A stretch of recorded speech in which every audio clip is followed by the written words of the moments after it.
Valentin Mousset et François-Xavier d'Aubigeon, deux amis, tous deux étudiants en sciences politiques à Toulouse, Haute-Garonne, ont mystérieusement disparu lors d'un trek dans l'Himalaya. Ils sont portés disparus le 22 août 2013. À peine un an plus tard, en novembre 2015, les autorités françaises, confortées par la position officielle de l'État indien, concluent finalement à une mort accidentelle.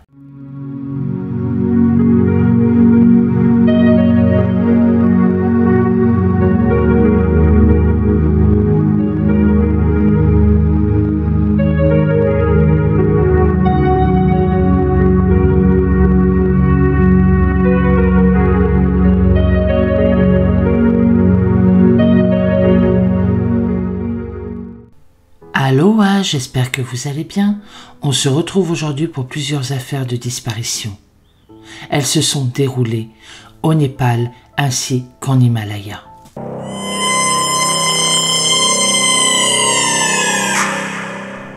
Partis ensemble en groupe, dans le cadre d'une vaste mission sanitaire, pour aider à construire une école en Inde, tout à fait au nord du pays.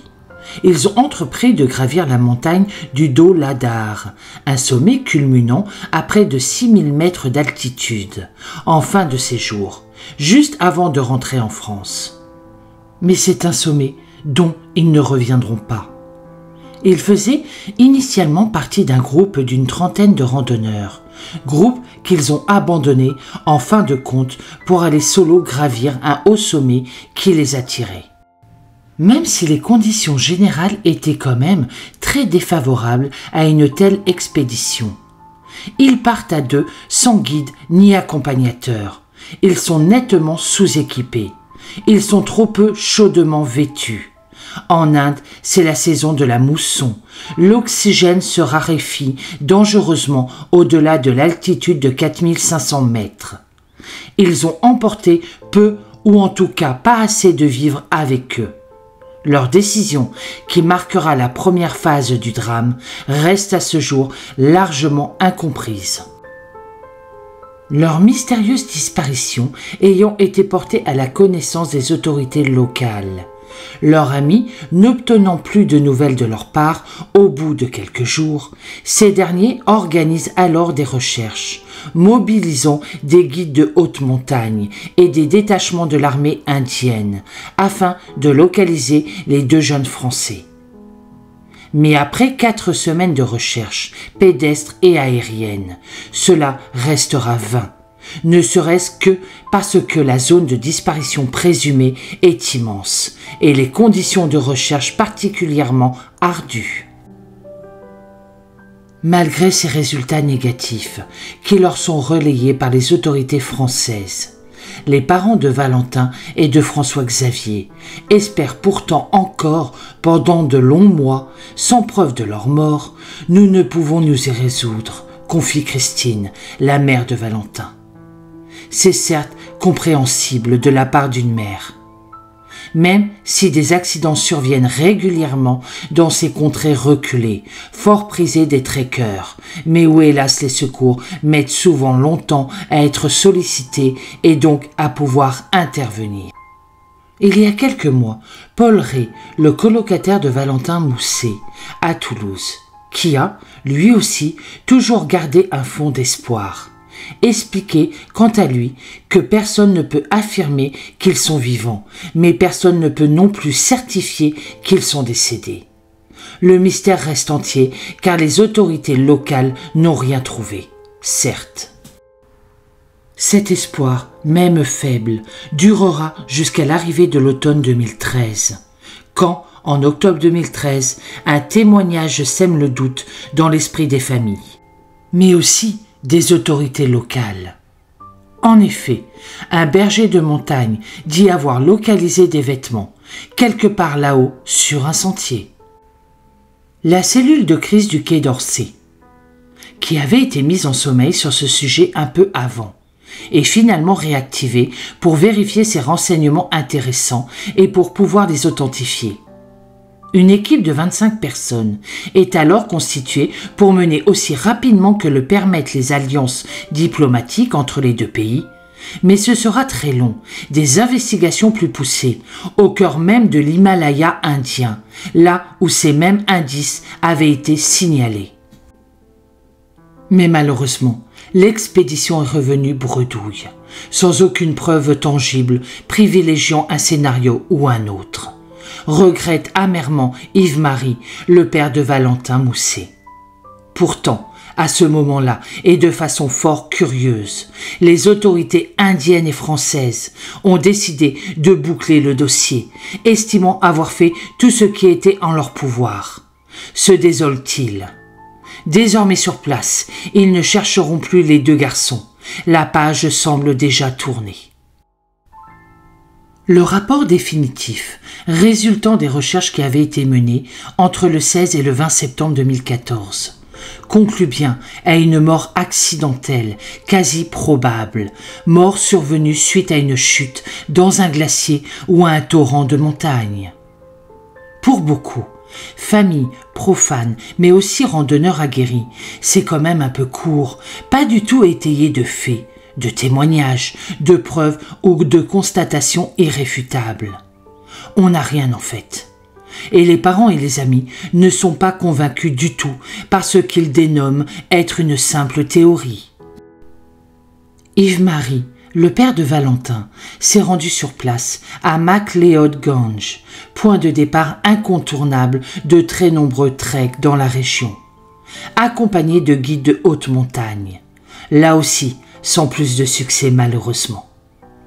Il presse, par intuition paternelle, lui dira-t-on, pour le rassurer, des parties troubles dans cette disparition mystérieuse de deux jeunes Français. Il offre même une récompense pour tout renseignement significatif apporté. Et l'histoire semble lui donner raison, en partie du moins. 3 trekkers ont, le jour même de cette annonce, soit le 14 juin 2014, rapporté aux autorités de police locales, à qui il s'était justement signalé la veille, un sac à dos et une chaussure, objets retrouvés par eux dans une zone soi-disant non encore explorée. Quelques jours après, ces 3 mêmes trekkers repartent en expédition, accompagnés de policiers himalayens, et ramèneront en plus des premières découvertes faites, un blouson, une veste polaire et un pantalon. Ce sont les affaires de son fils Valentin. Il les reconnaît formellement. C'est louche aux yeux du père, qui ne comprend pas cette soudaine pêche miraculeuse, opérée en si peu de temps.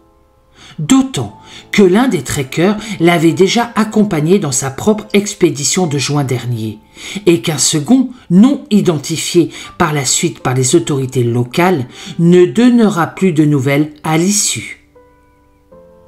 Les autorités locales n'arriveront pas à le faire témoigner et renonceront finalement.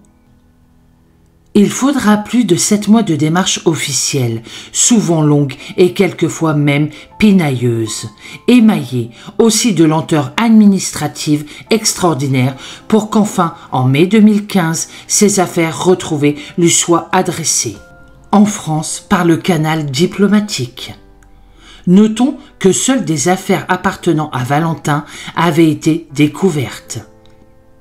Le rapport policier, et c'est aussi un fait troublant de plus, fait état de vêtements abîmés qui auraient été retrouvés. Cela met clairement à mal la disparition supposée et quand même transcrite dans la version officielle des autorités. Corps et biens dans un glacier de montagne, une crevasse profonde ou dans un torrent de montagne. Et le berger, découvreur initial des toutes premières affaires vestimentaires, semble lui aussi s'être évanoui dans la nature. Les autorités locales perdent trace de son identité. On affirme même ne pas savoir où il est. De là à s'interroger sur la véracité des faits rapportés, il n'y a qu'un pas. Le père de Valentin s'insurge devant tant de légèreté, mais avec le temps, il se résigne avec amertume. car l'approche des gens et des événements est ici totalement différente de notre culture européenne. Les enquêtes non plus ne traînent pas en longueur. On trouve et tout va bien, ou alors si l'on n'achoppe pas rapidement l'enquête, elle est très vite clôturée. Car ici la culture n'est pas aux enquêtes qui restent en suspens. Le père de Valentin mènera, très souvent seul, très souvent aussi découragé, un combat désespéré et qui semblait perdu d'avance, que d'aucuns auraient abandonné, le jugeant inutile, mais pas lui. Une nouvelle plainte est finalement déposée en France, devant une juridiction, une plainte avec constitution de partie civile. Une juge d'instruction est nommée et va reprendre l'enquête à son départ et essayer de comprendre l'enchaînement des faits. Elle reçoit les parents, enquête, reprend aussi la tâche des autorités indiennes. Mais entre-temps, Yves-Marie, le père de Valentin, est atteint d'une maladie incurable, rapide, violente, qui le terrasse. Il décédera malheureusement le 7 avril 2022, laissant désormais sa femme Christine seule devant ce combat qu'il n'a pas gagné. À ce jour, l'information judiciaire française reste active. Les autorités officielles locales doivent officiellement répondre à la saisie de la tenace juge d'instruction française.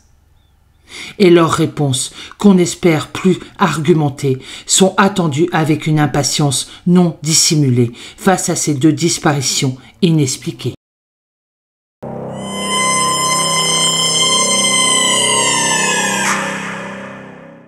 Huit alpinistes du même groupe d'expédition, dont 2 Américains, ont disparu dans les montagnes indiennes de l'Himalaya, déclenchant un effort désespéré de recherche et de sauvetage. Le groupe, dirigé par le remarquable grimpeur britannique Martin Moran, a quitté Mensignari en Inde le 13 mai pour se rendre au camp de base de Nanda Devi. Les 8 grimpeurs disparus sont Moran, John McLaren, Rupert Whewell et Richard Penn, tous du Royaume-Uni. Ruth McCants d'Australie, Chetan Pandey, un Indien de l'Indian Mountaineering Foundation, et Anthony Sudencombe et Ronald Bemmel, tous des Américains. La British Association of Mountain Guides a été informée de ces disparitions. Elles sont en constante communication avec les autorités indiennes.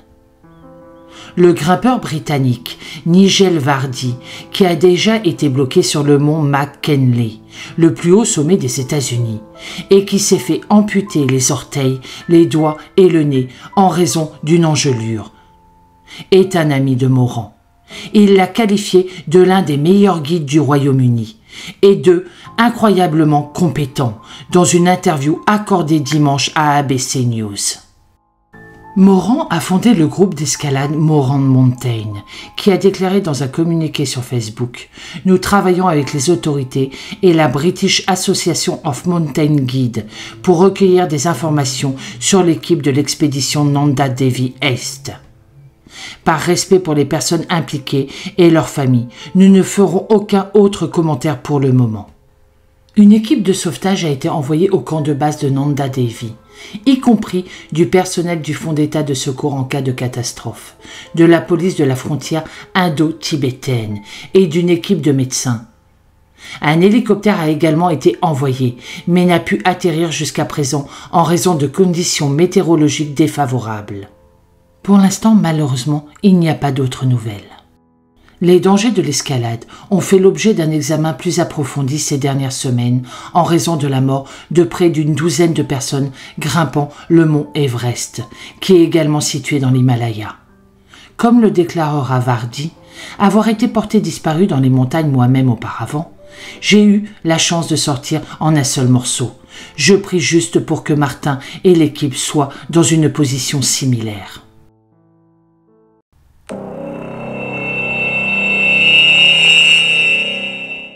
Le docteur Chandra, également connu sous le nom de Hadith, de Bengaluru en Inde a voyagé seul au Népal pour le trek du camp de base de l'Everest. Il est resté en contact régulier avec ses amis et sa famille tout en publiant sur WhatsApp. Adit prévoyait de faire de la randonnée jusqu'au camp de base de l'Everest, le 22 mai 2022. Mais depuis le 21, il n'est plus du tout en contact avec sa famille ni avec ses amis. On sait qu'il a atteint Nanche Bazar le 20 mai 2022. Il a séjourné à l'hôtel Tibet. Malheureusement, c'est le dernier contact avec lui. Les autorités népalaises ont été alertées. Et il y a eu énormément de recherches à cet endroit, près d'Enbloch. Une trace de lui, sur son téléphone portable, montre un dernier contact dans la région forestière de Dengboch. Et avec l'aide des habitants, la police a fouillé tous les alentours, mais aucune trace d'Adid. En 2024, Adid est toujours porté disparu.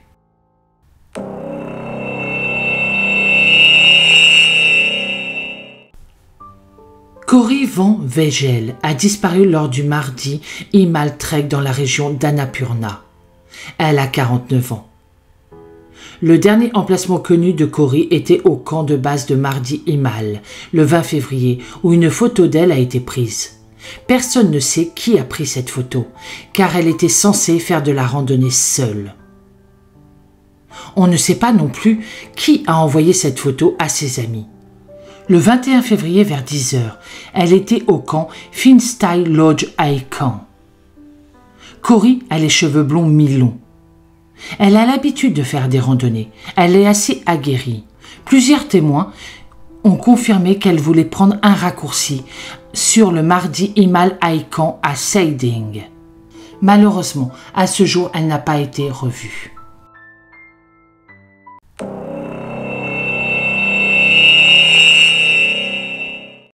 Martin Hudsen Overgaard, 26 ans, a disparu le 6 mars 2017.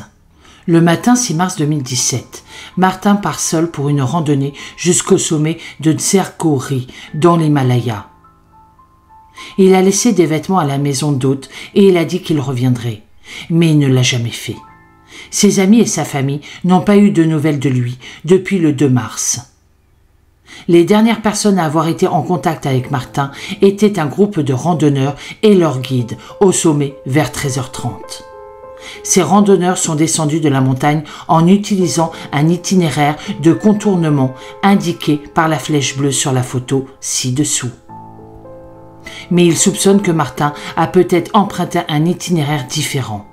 Cela nous laisse une zone immense à rechercher, comme le diront les autorités. Malheureusement, à ce jour, il n'y a aucune nouvelle et aucune trace de lui.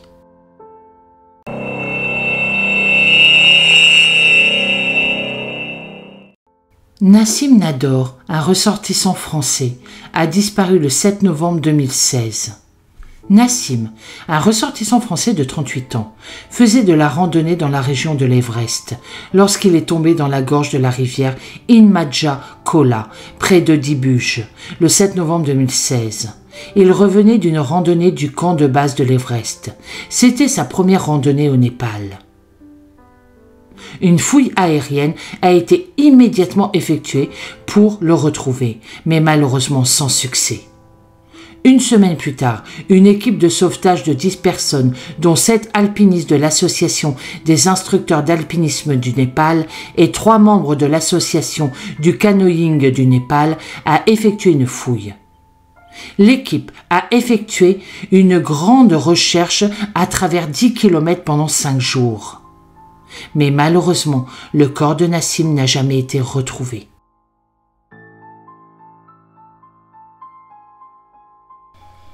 C'est la fin de cette vidéo, je suis désolée, elle est un petit peu décousue. Mais j'aurai plus de temps à partir du mois de septembre, je vous le promets. Même fin août, si ça se trouve. Donc je suis désolée pour ces vidéos qui sont très peu en ligne. Pour ceux qui sont en vacances, très bonnes vacances à vous. Et pour les autres, malheureusement, qui travaillent comme moi, eh ben, courage à vous. Pour ma part, je vous souhaite une très bonne journée. Je vous dis à bientôt dans une prochaine vidéo et surtout, prenez soin de vous.